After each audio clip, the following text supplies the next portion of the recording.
हंसे तो आपका सारा इंटरनेट डाटा वापस हमारी तरफ से। ये वीडियो ही इसलिए बनाई गई है ताकि आप अपनी स्ट्रेस भरी लाइफ में थोड़ा सा समय खुद को खुश करने में बिता सकें। तो चलिए जल्दी से बिना टाइम वेस्ट किए वीडियो को शुरू करते हैं। नशे में धुत ये दोनों आदमी जिस तरह से लड़ रहे हैं, ये देखकर तो आपको ये लगेगा ही नहीं कि ये दोनों जनाब भारत देश के ही हैं। इन्हें देखकर तो लगता है जैसे ये शाओलिन टेम्पल में कुंफू मार्शल आर्ट की ट्रेनिंग लेकर आए हों। शादी में ऐसे डांस करते हुए तो देखा है, पर नशे में कुंफू फाइट, अरे ये कौन सा तरीका है भाई। वो तो एक आंटी ने आकर इन्हें वहाँ से भगा दिया, वरना ये दोनों पता नहीं कितने दिन तक युद्ध करते रहते।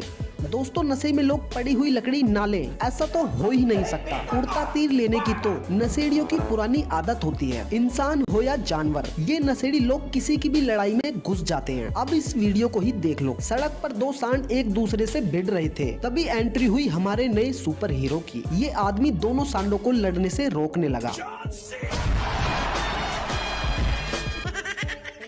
लेकिन तभी सांड ने इसको कई फीट ऊपर उड़ा दिया। बेचारा सोच में ही पड़ गया कि अब सुबह सही से फ्रेश तो हो पाऊंगा ना। नशे में गाड़ी चलाना एक कानूनी जुर्म है, क्योंकि जब इंसान होश में ही नहीं होता तो वो गाड़ी क्या चलाएगा। लेकिन नशे में भैंस पर सवार होना कोई जुर्म नहीं है, ये इस आदमी को अच्छे से पता है। तभी तो इसने भैंस पर बैठकर अपने घर जाने का फैसला किया। लेकिन वो तो बेचारी भैंस शांत स्वभाव की है। अगर ये किसी बैल पर ऐसे बैठ जाता तो आज ये भी हवा में उड़कर आयरन मैन बन गया होता।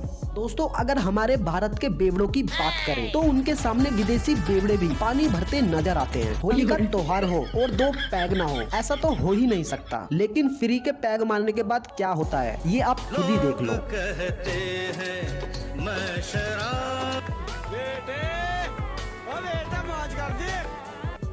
दोस्तों आपने जानवरों को आईने के सामने खड़े होकर लड़ते हुए जरूर देखा होगा, क्योंकि वो सोचते हैं कि सामने कोई और जानवर है। लेकिन अंकल जी ने तो पीने के बाद इन्हें भी पीछे छोड़ दिया। पहले तो ये आईने में जाकर चिपक गए और फिर आईने के सामने खुद पर ही चिल्लाने लगे और खुद को ही साइड होकर वहाँ से जाने के लिए कहने लगे।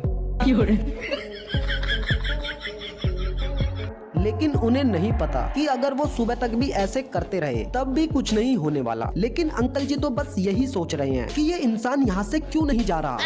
इनकी बात ना मानने पर तो ये उस पर गुस्सा भी हो गए और उसे धक्का देने लगे।